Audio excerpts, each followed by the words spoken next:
My friend and brother Ron Daniels deserves so much credit, so full of hope and such determination, such a good mind, full of raw courage. Don't take Ron Daniels for granted. People like Ron don't come in bunches like grapes. They're rare like pearls. Brother, put your hand together for Brother Ron Daniels. Ron, we thank you so much.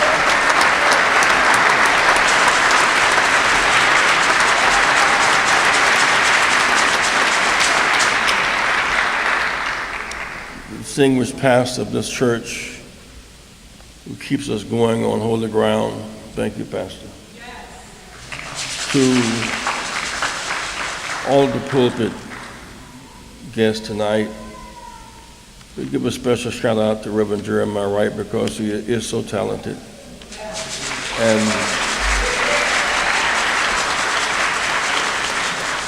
so intellectually honest, so politically savvy. Jeremiah, we're in your debt. We thank you very much. I want to share some brief remarks with you tonight. In part, this has been a long season for us. My mother's quite ill in the hospital tonight. I've been going back and forth on the phone with doctors tonight. Jesse is finally on the way home and a source of relief and yet a source of pain. And for all that it means, Reverend Willie Barrow, who would have been here, but she's going on to glory and could not be here tonight. Reverend Gardner Taylor, who was a great source of inspiration for central preaching. We thank him tonight in his legacy of service. And others whose name, Dr. Ben, others too numerous to mention tonight. Ron Daniels gave me this assignment tonight of sharing some words, some observations of inspiration. It's been very difficult because I've engaged in many conversations with African American brothers and sisters and whites as well about the idea of reparations, what comes to their mind when the very discussion comes up. I want to just share two verses of scripture if I were going to preach, and I'm not, but Jeremiah could. One, remove not the ancient landmarks our mothers and fathers have set. The proverb starts with the beginning of the origin of things. It's about the previous generation who said to give a frame of reference. Another scripture in Deuteronomy, and if thy brother, a Hebrew man or a Hebrew woman, be sold unto thee, and serve thee 6 years, then in the seventh year, thou shalt let him go free from thee. When thou sendest him out free from thee, thou shalt not let him go away empty. Say reparations. Thou shalt furnish him liberally out of thy flock, and out of thy floor, and out of thy winepress. Say reparations. Of that wherewith the Lord thy God hath blessed thee, thou shalt give unto him. And thou shalt remember thou wast a bondman in the land of Egypt, and the Lord thy God redeemed thee. Therefore I command thee this thing today.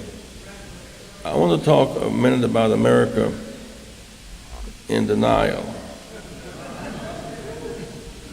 What makes this such a difficult discussion tonight is that one thing black people and white people have in common: neither want to discuss reparations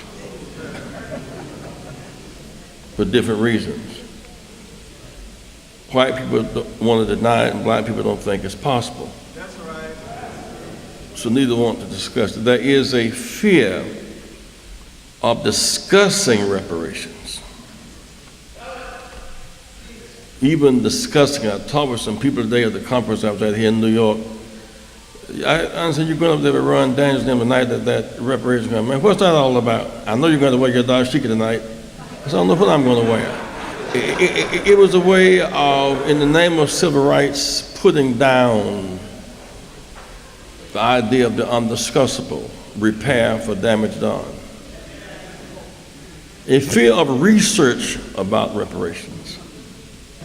John Conyers, in his bill, is only asking for research, not even a conclusion, just research.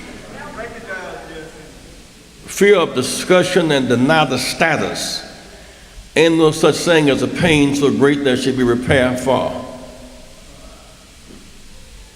To not, repeat, to not believe in reparations is to believe in ethnic cleansing. To not believe in reparations is to believe in ethnic cleansing as valid.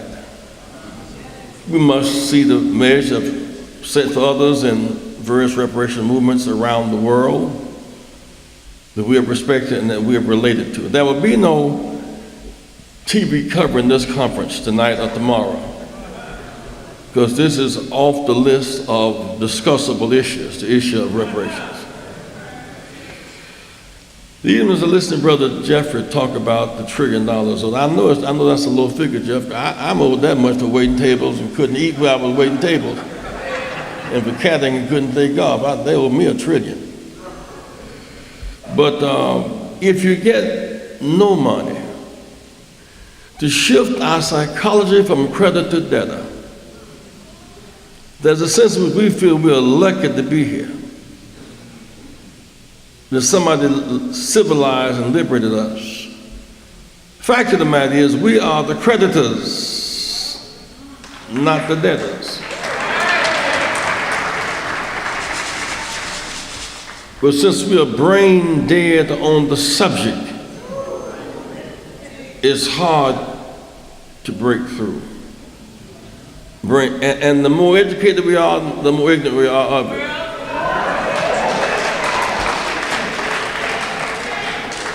As well as a limited number of PhDs and college-educated folk here tonight, because the more educated you are in the system, the more your brain is cooked.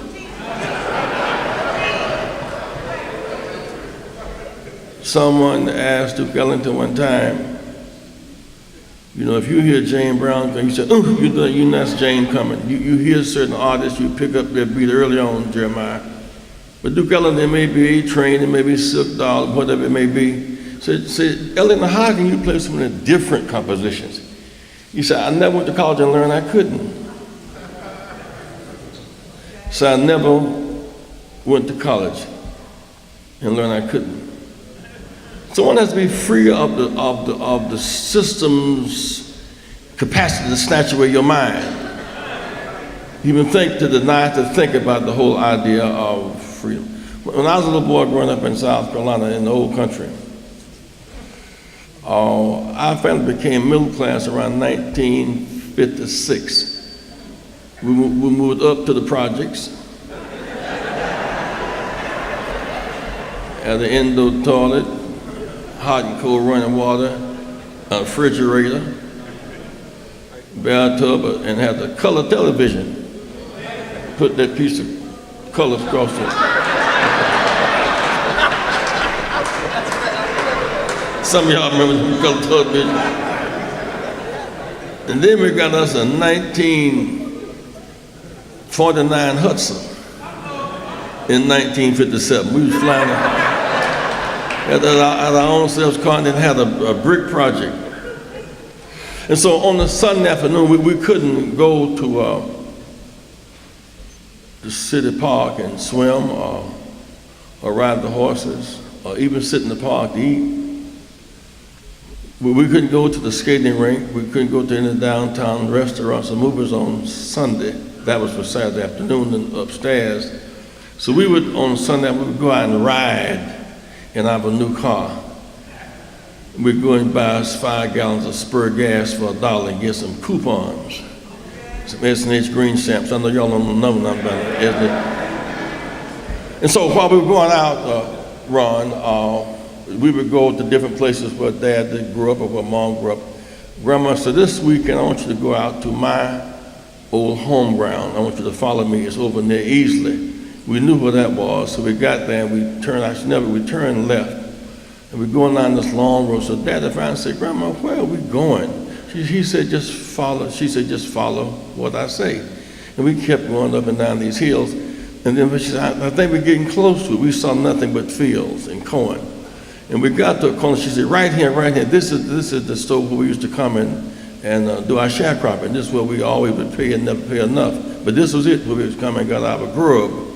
She said, turn right. And we went over about 3 miles, and without any signs of any land distinction, she said, I think it's right here. She said to my brother and I, get out of the car. And when y'all stop laughing and pull them weeds back, I think I see a rock. We saw nothing, but she said, and we finally saw a rock. She said, I got it. Got what? She said, well, this is the rock. This is the rock. Don't go that way because it's kind of mushy down there. And that's where the water ends, and the snakes are always down there. Don't go there. And she said, if that's where the mushy water is, don't go there because that's where we got baptized. That meant the old church that burned down was over there, and behind there is Grandpa and Grandma who were slaves' graveyard. Once she found the landmark, though she could neither read nor write and couldn't see well, once she saw the landmark, everything else made sense. If we operate without a landmark, without a frame of reference, much of life does not make sense. Maya Angelou used to say that we would say slavery time like it was kind of in passing. 246 years of legal slavery. Well, the headquarters was Montgomery, Alabama slaveocracy, and Wall Street was, in fact, the trading place. Wall Street was deeply involved, if not more so than the South. They planted and picked it in the South, and they sold it in New York. It was the global trade that drove the industry of slavery, at least from the American frame of reference. Now, the fact is, America is the last train on the slave train. We think we're the first because we've been Americanized. But the fact is, it came to Brazil and the Caribbean before it got here. And therefore, some of them started earlier than 1619 and got out earlier than we did and fought fights like they did in Haiti and got out. But is American framework 246 years in slavery. This is not a new subject about repair for damage done. It's not a new subject. 246, and that was this war where we fought to salvage the Union, ostensibly to end slavery. Problem was, Jeremiah, we left the slave masters in charge of implementing abolition. We left the slave masters in charge of implementing abolition. And so we got the right to vote in 1870, but it was not implemented until 1965, 95 years later. And that's because when they removed the troops, they removed the capacity to protect the newly promised freedom that we were to have. The big mistake made in 1865 was we left the troops in charge, they left the slave masters in charge of the system. In 1965, made the same mistake, left the segregationists in charge of it, and they got it now. I was paying 2 weeks ago, we went into Selma. What should have been a giant celebration was a celebration. Should have been a big demonstration. Because the 65 Voting Rights Act has been nullified by the 2013 Voting Rights Act. 1965, blacks could not vote, and white women could not serve on juries, 18-year-olds could not vote, couldn't vote bilingually, couldn't vote on college campuses. We won that, but we had Section 4 and 5 to protect the protected right to vote. This court, led by Clarence Thomas, I say led by him because the court voted 5-4 to remove Section 4, to remove the oversight, and Clarence Thomas said they should have removed Section 4 and 5. He said it wasn't extreme enough. He tried to take us back to 1896. He took us back almost to pre-1954 because now from Virginia around to Texas, every southern state is now going Confederate again. And so we can vote, but it's diminished because we're locked in the back of legislatures. We have almost no power. And so on that stage sat a governor who collected $120 million from the Department of Education and spent all of it all of it on prison reform, and was not charged with misappropriation of money.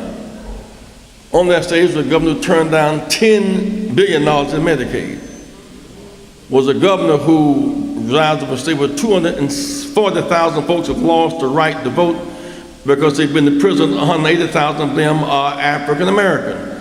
He sat there honored on the occasion of celebration and should have been demonstrating against him. He is in Wallace's lineage and legacy. Yet our lack of appreciation of our history that makes us ignore the impact of ethnic cleansing on our minds. Folks who have taken this situation more seriously have sought some measure of reparations.